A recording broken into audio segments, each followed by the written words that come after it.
Hello students, in this video of class 11th accountancy, we will discuss some more accounting treatments of specific transactions. Distribution of goods as samples. जब भी हम goods को distribute करते हैं as sample की तरह encourage करने के लिए सेल्स, तो वो किसका पार्ट होता है? एडवर्टाइजमेंट एक्सपेंस का पार्ट होता है. किसका पार्ट होता है? एडवर्टाइजमेंट एक्सपेंस का. Hence it is debited to the advertisement account, इसलिए हम उसे डेबिट करते हैं एडवर्टाइजमेंट अकाउंट में या फिर सैम्पल्स अकाउंट में. एंड डिडक्ट करते हैं फ्रॉम परचेजेस, और परचेजेस से उसे डिडक्ट करते हैं. इसलिए इसकी जर्नल एंट्री क्या होती है? एडवर्टाइजमेंट या samples account to purchases account.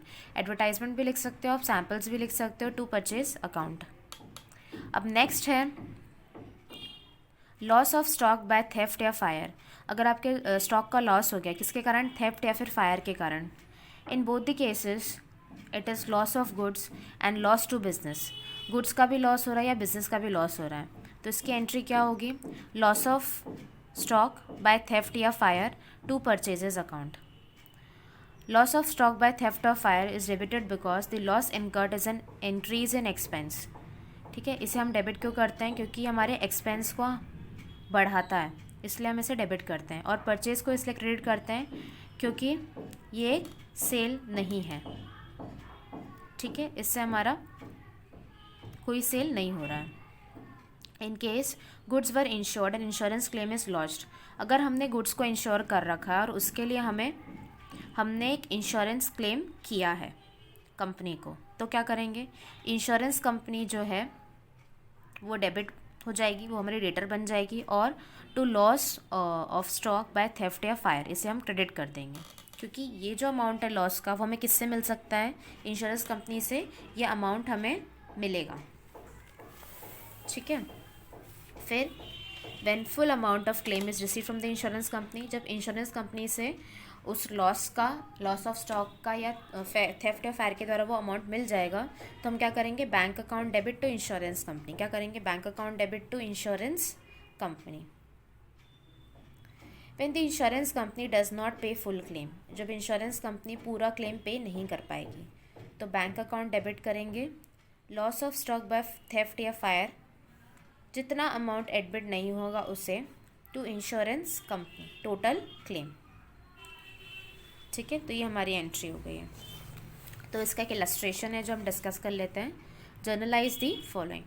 Goods purchase for 5,000 were use by the proprietor for personal purposes. 5,000 के गुड्स हैं जिसे हमने पर्सनल पर्पस के लिए यूज़ करा है, तो ड्राइंग्स टू परचेजेस अकाउंट. जब भी कोई प्रोप्राइटर पर्सनल पर्पसेस के लिए कोई चीज़ यूज़ करता है तो वो कैपिटल को कम करता है. और कैपिटल को कम करने के लिए हम किस चीज़ का यूज़ करते हैं? ड्राइंग्स का. Drawings account debit to purchases 5,000 being the goods used for personal purpose. 200 due from Hari were bad debts. दूसरे जो ड्यू थे हरी से वो क्या हो गए? Bad debts. तो क्या होगा? Bad debts to Hari. 200 bad debts हमारा एक लॉस होता है इसलिए. Goods uninsured of 3,000 were destroyed by fire. Fire के कारण डिस्ट्रॉय हो गए जो अनइंश्योर्ड थे 3,000.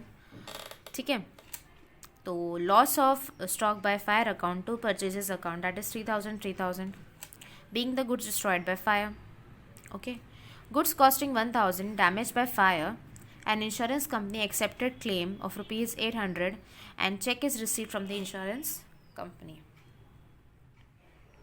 ठीक है, 1,000 फायर से डैमेज हो गए और उसके लिए इंश्योरेंस कंपनी ने क्लेम एक्सेप्ट कर लिया और 800 रुपये दिए हैं.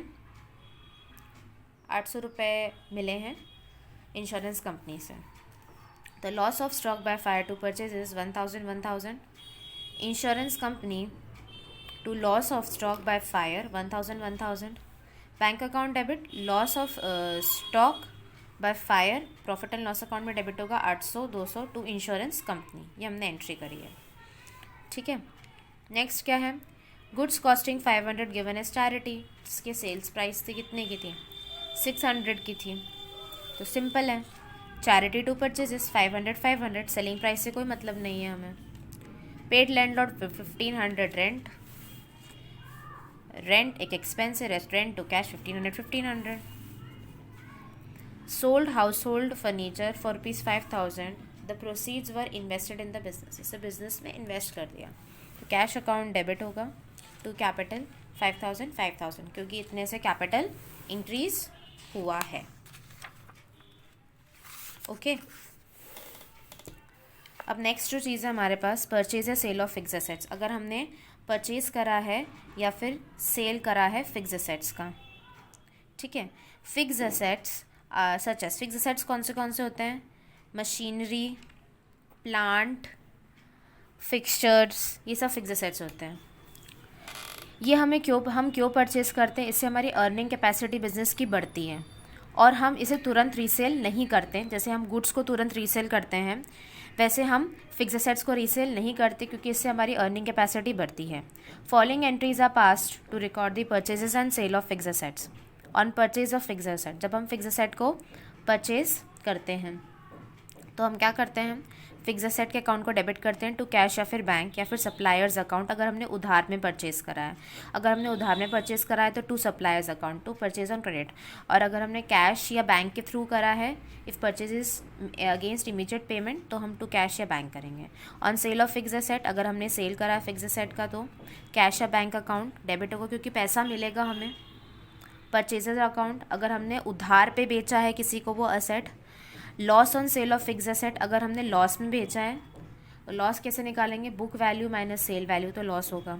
टू फिक्स एसेट क्योंकि फिक्स एसेट हमारा कम हो रहा है, असेट हमारी कम हो रही है इसलिए क्रेडिट होगी। To gain on sale of fix asset अगर हमें गेन हो रहा है बेचने पर that is sale value minus book value. तो ये हमारी एंट्री है परचेज या सेल ऑफ फिक्स एसेट की। अब नेक्स्ट है जो हमारे पास है वो है एक्सपेंडिचर और इंस्टॉलेशन ऑफ मशीनरी या कंस्ट्रक्शन ऑफ बिल्डिंग। जो खर्चा हम करते हैं इंस्टॉल करने के लिए कोई मशीन को या बिल्डिंग को कंस्ट्रक्ट करने के लिए, जो भी एक्सपेंडिचर हम इनकर करते हैं कैरियज में या इंस्टॉलेशन ऑफ मशीन में, this is freight, wage paid for installation, ये सब क्या होते हैं? Capital expenditure. और हम इसे डेबिट करते हैं मशीनरी अकाउंट में, ठीक है। इसे हम किस में डेबिट करेंगे? मशीनरी अकाउंट में। जो भी एक्सपेंडिचर हम करते हैं इंस्टॉलेशन ऑफ मशीनरी में। In other words expense incurred on the purchase of asset. Purchase of asset करने के लिए जो भी हमने एक्सपेंस करा है, ठीक है, गुड्स के लिए नहीं, केवल असेट परचेज के लिए, वो इंक्रीज़ करती है the cost of asset for the buyer. जो कॉस्ट ऑफ असेट है उसको बढ़ाती है। These are therefore debited to the asset account. Asset account में डेबिट होते हैं and not to the expense account. Expense account में नहीं जाते हैं, ये सब किस में जाते हैं? असेट अकाउंट में। Similarly any expenditure incurred for the construction of building. कोई भी खर्चा हमने करा है बिल्डिंग को कंस्ट्रक्ट करने के लिए, such as purchase of construction material, जो भी कंस्ट्रक्शन मटीरियल या पेमेंट ऑफ वेजेस, ये सब क्या होते हैं? Capital expenditure and debited to the building account. ये कहाँ डेबिट होते हैं? बिल्डिंग अकाउंट में डेबिट होते हैं। अब हम इसे एक एग्जाम्पल के थ्रू समझते हैं। Journalize the following transaction in the books of Gopal, a trader of Delhi. Purchase building and issued check 15 lakh. Building purchase करी है और चेक इशू करा है तो building account debit to bank 15 lakh. Purchase machinery from Remson Chandigarh on credit 2 lakh. तो machinery account debit to Remson Chandigarh 2 lakh क्योंकि उधार में परचेज कराई है। फिर brought furniture from Hind traders Delhi for cash, तो फर्नीचर टू कैश 10,000। फिर bought computers HP limited Noida and amount paid bye internet transfer that is 50,000। तो इंटरनेट ट्रांसफर मतलब बैंक के थ्रू पैसा दिया होगा, तो कंप्यूटर्स टू बैंक 50,000। नेक्स्ट क्या है हमारे पास? Paid in cash for installation of machinery. Installation of machinery के लिए कैश में पे करा है तो मशीनरी अकाउंट ही डेबिट होगा, ठीक है, टू कैश। इंस्टॉलेशन का जो भी चीज़ होगा वो एक्सपेंस अकाउंट में नहीं आएगा, मशीनरी अकाउंट में। तो मशीनरी टू कैश 2,500। फिर जो लास्ट ट्रांजैक्शन वो क्या है? Brick, cement etcetera for 1,50,000 and timber for 2 lakh purchase for construction of building. Payment was made by cheque. तो ये सब भी किस में जाएगा? बिल्डिंग अकाउंट में जाएगा, ठीक है। तो building account debit to bank 3,50,000 being the brick, cement etc. for 1,50,000 and timber for 2 lakh purchase for the construction of building. Okay, तो ये था हमारा एक्सपेंडिचर और installation of machinery and construction of building. Next है sundry expenses. Sundry expenses मतलब छोटे छोटे expenses, पेटी एक्सपेंसेस मतलब छोटे एक्सपेंसेस जैसे रिफ्रेशमेंट है, पोस्टेज है, कन्वेंस है, ये सब इनकर किए जाते हैं बिजनेस में. These expenses involve small amounts that are not material in nature. छोटे छोटे अमाउंट जो मटेरियल नहीं रहते हैं. इन एक्सपेंसेस को हम किस में रिकॉर्ड करते हैं? सन्ड्री एक्सपेंसेस में. सन्ड्री या फिर मिसलेनियस एक्सपेंसेस टू कैश, इसकी एंट्री ऐसे होती है. अब आउटस्टैंडिंग एक्सपेंसेस मतलब जो एक्सपेंसेस मुझे करंट ईयर में पे करना चाहिए लेकिन मैंने अभी तक पे नहीं किया है. Outstanding expenses are the expenses that relate to the current year but have not been paid till the year end. उसे हम क्या कहेंगे? Outstanding expenses. Wages for the year ended 31 March 2019 60,000. Wages कितने हैं 31 मार्च 2019 के? 60,000. Out of this 5,000 for the month of March 2019 has been paid in April 2019. अब इस 60,000 में से 5,000 हमने कब पे करें? अप्रैल में पे करें. ठीक है. 5,000 as on 31 March 2019 is yet to be paid. मतलब इस 60,000 में से 5,000 मुझे अभी और पे करना है. ये उधार है एक तरह से, अभी तक मैंने पे नहीं करा है. Yet to be paid is recovered in the recorded in the books of the by passing the following entries. अभी जो 5,000 मैंने पे नहीं करे हैं, 60,000 में से 5,000 मैंने नहीं पे करे हैं, उसकी एंट्री मैं कैसे करूँगी? 60,000 में से मैंने 55,000 तो पे कर दी लेकिन 5,000 ही पे नहीं करे हैं. वो मैं कब पे कर रही हूँ? अप्रैल में पे कर रही हूँ, मार्च की जगह. तो उसकी एंट्री क्या करूँगी? Wages to outstanding wages account 5,000. Outstanding wages एक लाइबिलिटी है इसलिए क्रेडिट हो रही है. Any increase in liability is always credited. Liability बढ़ती है तो उसे क्या करते हैं? हम क्रेडिट करते हैं. अब नेक्स्ट है प्रीपेड या अनएक्सपायर्ड एक्सपेंसेस. हमें पे करना था बाद में लेकिन हमने पहले से ही पे कर दिया, एडवांस में खर्चा पे कर दिया है. एक्सपेंसेस पेड इन एडवांस उसे हम क्या कहते हैं? Prepaid expenses. इसकी एडजस्टमेंट एंट्री क्या होगी? Prepaid expenses to expenses.